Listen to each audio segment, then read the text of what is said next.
আজ রবিবার ৫ চৈত্র ১৪১২ বাংলা ১৯ মার্চ ২০০৬। দেশ বিদেশের সকল দর্শককে আমি প্রেবাঞ্জিতা চৌধুরী আমন্ত্রণ জানাচ্ছি এনটিভির নিয়মিত অনুষ্ঠান আজকের সকালে। আমার সঙ্গে আছেন অতিথি বেলায়েত হোসেন রবিন। আশা করছি ভিন্ন ভিন্ন বিষয়ের উপস্থাপনায় প্রতিদিনই একজন অতিথির মুখোমুখি হব আমাদের এই নিয়মিত আয়োজনে। বেলায়েত হোসেন রবিন, আপনাকে আমাদের অনুষ্ঠানে স্বাগত জানাচ্ছি। মহাকাশে অবস্থানরত ১২তম নভোচারী টিমের সাথে ওয়্যারলেসের মাধ্যমে গত ১৮ ফেব্রুয়ারি বাংলাদেশ থেকে কথা বলেছেন Belayet Hossain Robin. International space station নাসার নভোচারীদের সাথে তার আলাপ প্রসঙ্গে কথা হবে আজ। অতিথির সাথে আলাপ ছাড়াও রয়েছে অনুষ্ঠানের নিয়মিত পরিবেশনা। আশা করছি ভালো লাগবে আপনাদের।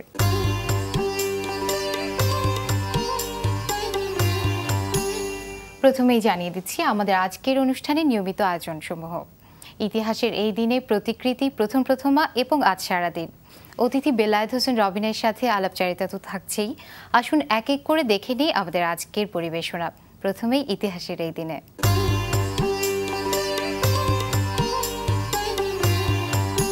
প্রিয় দর্শক, ইতিহাসের এই দিনের ঘটনাবলী দেখে ফিরে আসছি আজকের অতিথির কাছে। আচ্ছা, আপনি তো প্রথম বাংলাদেশি চীনে নাসার নভোচারীদের সাথে প্রথম কথা বলেছেন অ্যামেচার রেডিওর মাধ্যমে, তো এটা কিভাবে সম্ভব হলো? এটা একটা প্রকল্প, নাসার যে স্পেস শাটলটা বা ইন্টারন্যাশনাল স্পেস স্টেশন যেটা মহাশূন্যে আছে, সেখানে নভোচারীদের একটা প্রজেক্ট থাকে যে অ্যামেচার রেডিওকে প্রমোট করার জন্য তারা তাদের মূল গবেষণার পাশাপাশি অ্যামেচার রেডিওটা তারা ওখানে অপারেট করে। তো আমি বাংলাদেশ থেকে আমি বেশ অনেকদিন যাবৎ চেষ্টা করছিলাম তাদের সঙ্গে যোগাযোগ করার। তো রিসেন্টলি ওখানে যে দুজন নভোচারী রয়েছেন, একজন হচ্ছে বিল মার্ক আর্থার। উনি ওনার অনেকটা সময় অ্যামেচার রেডিওর পেছনে ব্যয় করেন মহাশূন্যে থেকেই। তো আমি আমাদের দেশ থেকে চেষ্টা করতে থাকি আমার রেডিওর মাধ্যমে, অ্যামেচার রেডিওর মাধ্যমে, এবং 18 ফেব্রুয়ারি রাত 8টা 5 মিনিটে আমি গিয়ে সফল হই তার সঙ্গে যোগাযোগ করার। তো এটা আমার ঐকান্তিক চেষ্টা, এবং যেহেতু বিল মার্ক আর্থার একজন খুব অ্যাক্টিভ, উনি এই বিষয়টাতে খুব আগ্রহী, এজন্যই সম্ভব হয়েছে। বাংলাদেশ থেকে আমি প্রথম যোগাযোগটা করলাম। আচ্ছা, আমরা আরও কথা বলবো আপনার সাথে। সুপ্রিয় দর্শক, অতিথির কথা আরও শুনবো। পুরো অনুষ্ঠান জুড়েই তিনি আমাদের সঙ্গে আছেন। এবারে আজকের প্রতিকৃতি।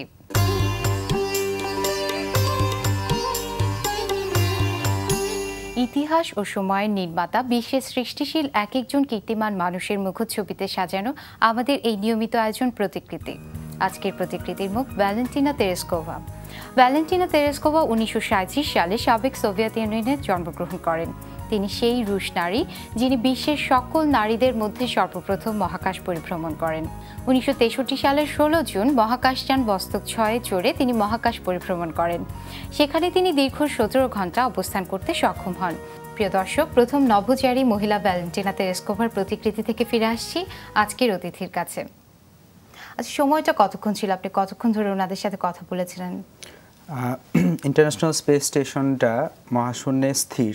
সেই আমাদের পৃথিবীর আপেক্ষিক গতির তুলনায় সেটার গতি হচ্ছে প্রতি সেকেন্ডে 7.5 কিলোমিটার। তো খুব অল্প সময়ের জন্য এই স্পেস স্টেশনটাকে পাওয়া যায় যে কোনো একটা দেশ থেকে। তো এটা যখন বাংলাদেশের উপরে ছিল, এটাকে 7 মিনিটের মতো পাওয়া যাওয়া সম্ভব ছিল।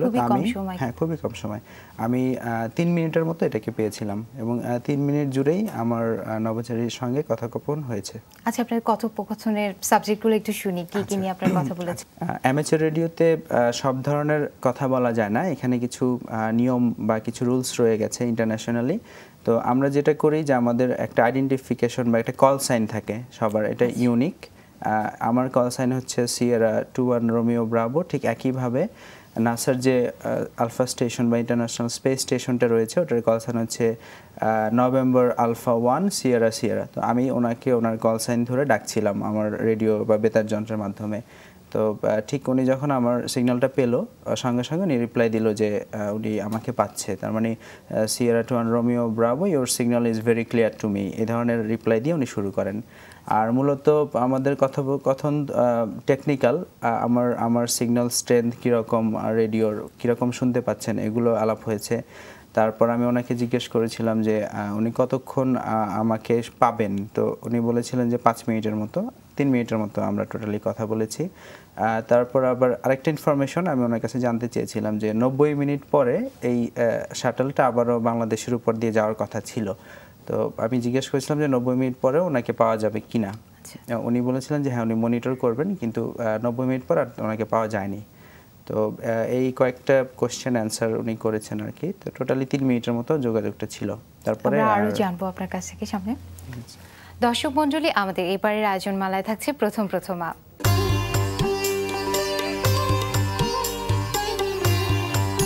বিশ্বের বিভিন্ন ক্ষেত্রে প্রথম এমন কোনো ব্যক্তি কিংবা বিষয়ের গল্প দিয়ে সাজানো আমাদের এই আয়োজন প্রথমা।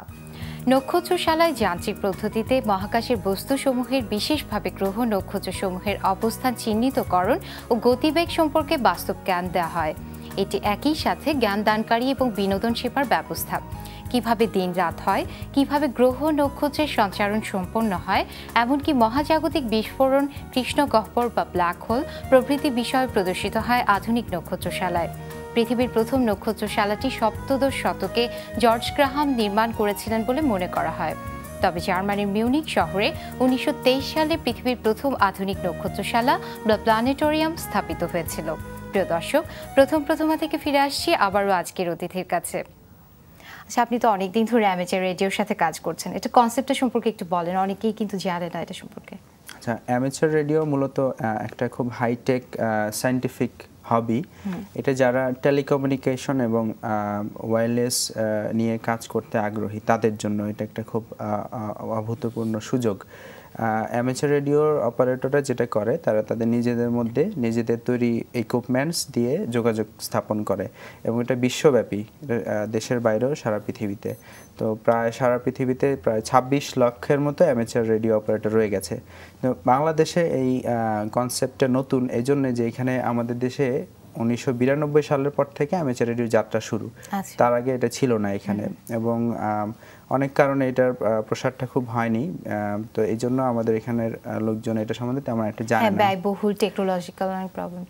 হ্যাঁ, এবং আরও কিছু ব্যাপার রয়ে গেছে অ্যামেচার রেডিওতে। সেটা হচ্ছে যে এরা ডিজাস্টারের সময়, দুর্যোগের সময় যখন নর্মাল কমিউনিকেশন ডিসরাপ্টেড হয়ে যায়, নষ্ট হয়ে যায়, অ্যামেচার রেডিও অপারেটররা তাদের নিজস্ব যন্ত্রের মাধ্যমে সরকারকে বা বিভিন্ন সংস্থাকে সাহায্য করে থাকে।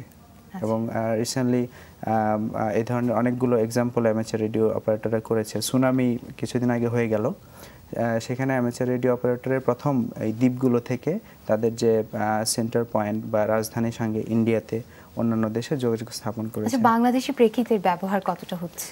বাংলাদেশে এর ব্যবহারটা খুবই কম, কারণ মাত্র 40-50 জন অ্যামেচার রেডিও অপারেটর রয়ে গেছেন। তো এই ঢাকা কেন্দ্রিক হয়ে গেছে এটা বাংলাদেশ ব্যাপী অনেকেই জানে না এটা সম্বন্ধে। তার মানে আপনি বলছেন যে বিশেষজ্ঞদের অভাবও রয়েছে। অবশ্যই, আর এটার একটা উদ্যোগের অভাব। এটা যেহেতু অথরিটি এটা পারমিট করে, বিটিআরসি বলা হয়, টেলিকমিউনিকেশন রেগুলেটরি কমিশন। তো ওখানেও হয়তো লোকজন এটা সম্বন্ধে খুব একটা অ্যাওয়্যার না যে অ্যামেচার রেডিওর প্রসার দরকার, এটা এই জিনিসটা ওখানে হচ্ছে না ঠিক মতো। আচ্ছা, এই সিস্টেমটাকে আমাদের দৈনন্দিন জীবনের সাথে কিভাবে সম্পৃক্ত করা যায় বলে আপনি মনে করেন?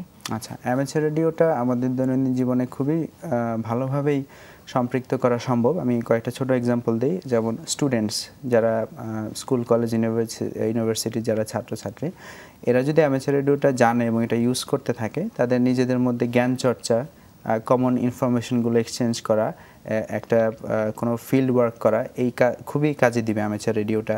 তারপরে সে একটা ডক্টরস সোসাইটি বা একটা ইঞ্জিনিয়ার সোসাইটি, এদের মধ্যে যদি অ্যামেচার রেডিওটা থাকে, যে কোনো বিপদ আপদের সময় বা যে কোনো প্রয়োজনে জাস্ট একটা রেডিও কমিউনিকেশনে তারা নিজেদের মধ্যে যোগাযোগ করে খুব দ্রুত একটা প্রবলেম সলভ করতে পারবে।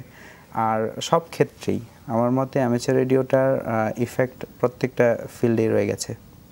এবার একটু শুনি আপনি কিভাবে সম্পৃক্ত হলেন এর সাথে। আচ্ছা, আমি ছোটবেলা থেকেই ইলেকট্রনিক্স এবং এই ওয়্যারলেস কমিউনিকেশনের প্রতি খুব আগ্রহ ছিল। আমি যখন ক্লাস 7-8-এ পড়ি তখনই ছোট ছোট কিট বা সার্কিট তৈরি করতাম। তো এটা হচ্ছে একটা রেডিও, একটা মানে কমার্শিয়াল রেডিও, বাট আমরা নর্মালি যেটা করি নিজেরা এরকম ছোট ছোট রেডিও তৈরি করি। এবং মানে সবাই কি এটা না, সবাই পারে না, যারা খুব আগ্রহী আগে থেকে। তো আমি ওই তখন থেকে আমার এটা আগ্রহ ছিল। তো যখন এটা বৈধভাবে বলতে যখন সরকারিভাবে জিনিসটা অনুমোদিত হলো, তারপর আমি যখন জানতে পারি যে এটার একটা লাইসেন্স প্রসেসিং আছে, সেভাবে আমি পরীক্ষা দিয়ে এটার লাইসেন্স করে নেই অ্যামেচার রেডিওটার। আর ওই ইলেকট্রনিক্স হবি থেকে আসলে এদিকে আসা। আমাদের দেশের যে কারিকুলাম শিক্ষা ব্যবস্থা, এখানে কি কোথাও সম্পৃক্ততা রয়েছে? আমার অ্যামেচার রেডিওটা এখানে সেরকমভাবে সম্পৃক্ত করা হয়নি, কিন্তু আমি ইন্ডিয়াতে দেখেছি তাদের যে ক্লাস 9 স্ট্যান্ডার্ড 10 স্ট্যান্ডার্ডের বিজ্ঞান বইগুলোতে অ্যামেচার রেডিও একটা চ্যাপ্টারই আছে আলাদা। তো আমার মানে ইচ্ছা বা আমি জানাতে চাই যারা এই সংশ্লিষ্ট যারা রয়েছেন যে আমাদের দেশে অবশ্যই এটা করা উচিত। আপনি কি মনে করেন এটা প্রসার আরো কিভাবে সম্ভব? হ্যাঁ, এটার প্রসার অবশ্যই সম্ভব এবং প্রসার করতেও হবে বিভিন্নভাবে। একটা হচ্ছে যে আমরা বিভিন্ন মিডিয়ার হেল্প নিতে পারি, আমরা আমাদের বিভিন্ন সেমিনার সিম্পোজিয়াম করতে পারি, স্কুল কলেজ ইউনিভার্সিটিগুলোতে আমরা গিয়ে জানাতে পারি, এবং সর্বোপরি এটা যত জানানো যাবে তত ইন্টারেস্টেড লোক পাওয়া যাবে এই ফিল্ডে। এটা আসলে যোগাযোগ না করলে মানুষজন জানবেও না, বা অনেকেই তো এখন জানে না। এক্স্যাক্টলি, আমার মনে হয় 1% কি 2% জানে, বাকিরা বলতেই পারবে না অ্যামেচার রেডিও কি জিনিস। আচ্ছা, এখন কি কার্যক্রম চলছে? আমাদের এখানে একটা অ্যামেচার রেডিওর সংগঠন রয়ে গেছে, এটাকে বলে বাংলাদেশ অ্যামেচার রেডিও লিগ। এটা একটা ন্যাশনাল অর্গানাইজেশন। তো আমরা মাঝে মাঝে সুযোগ পেলে ইউনিভার্সিটি, কলেজ, পলিটেকনিক্যাল ইনস্টিটিউটগুলোতে সেমিনার করছি। আর অথরিটি যারা বলেছি বিটিআরসি, তাদের সঙ্গে যোগাযোগ রাখার চেষ্টা করছি যে যাতে এটার লাইসেন্সিংটা ইজি করে দেওয়া হয়, পরীক্ষা নেওয়া হয় রেগুলার, ছাত্রদের জন্য খুব সহজ করে দেওয়া হয়। এগুলো চলছে আর কি কার্যক্রম। তারপর আপনি বলতে যাচ্ছেন ছাত্রদের থেকে এই ব্যাপারটা স্টার্ট করা উচিত, কারণ ছোট কাল থেকে ওরা এই ব্যাপারটা জানে। অবশ্যই। আমি যেহেতু আমি ফিল করেছি, আমি যখন স্কুল কলেজগুলোতে পড়েছি তখন এটা একটা বৈধ প্রসেস ছিল না, আমি অনেক দূর এগোতে পারিনি ইচ্ছা থাকা সত্ত্বেও। যখন জানতে পেরেছি অনেক পরে ইউনিভার্সিটি লেভেলে, বাট এটা যদি একদম স্কুল লেভেল থেকে জানানো যায়, আমাদের দেশে যে টেলিকমিউনিকেশনে এক্সপার্টদের অভাব রয়েছে এটা অনেকাংশেই পূরণ হয়ে যাবে।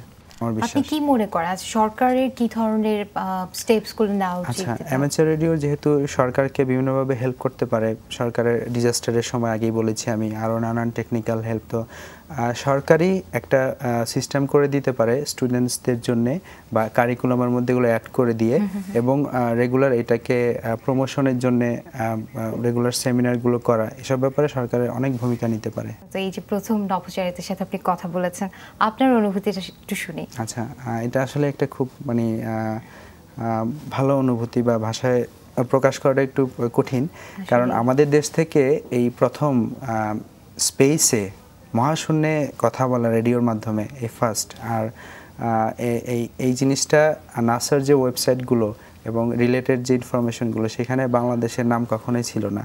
তো আমার এই যোগাযোগের পরে অফিসিয়ালি সেখানে বাংলাদেশের নামটা উঠেছে। এটা আমার না, শুধু পুরো জাতির জন্য, দেশের জন্য একটা খুব গর্বের ব্যাপার।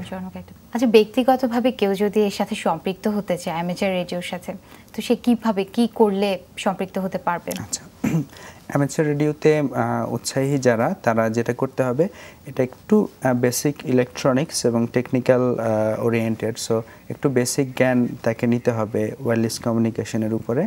এবং যেটা বলেছি যে এটার অথরিটি হচ্ছে আমাদের টেলিকমিউনিকেশন কমিশন, সো তারা একটা পরীক্ষার ব্যবস্থা করে ইউজুয়ালি বছরে একবার বা দুবার। সেই পরীক্ষাটা অ্যাটেন্ড করলেই তারা অ্যামেচার রেডিও লাইসেন্স পেতে পারে। তারপরে আপনি যে কোনো সময় রেডিও সেট সংগ্রহ করে ইউজ করা যাবে। আচ্ছা, আপনাকে অসংখ্য ধন্যবাদ আমাদের অনুষ্ঠানে আসার জন্য। আপনাকে অসংখ্য ধন্যবাদ এবং এনটিভি সকল দর্শককে।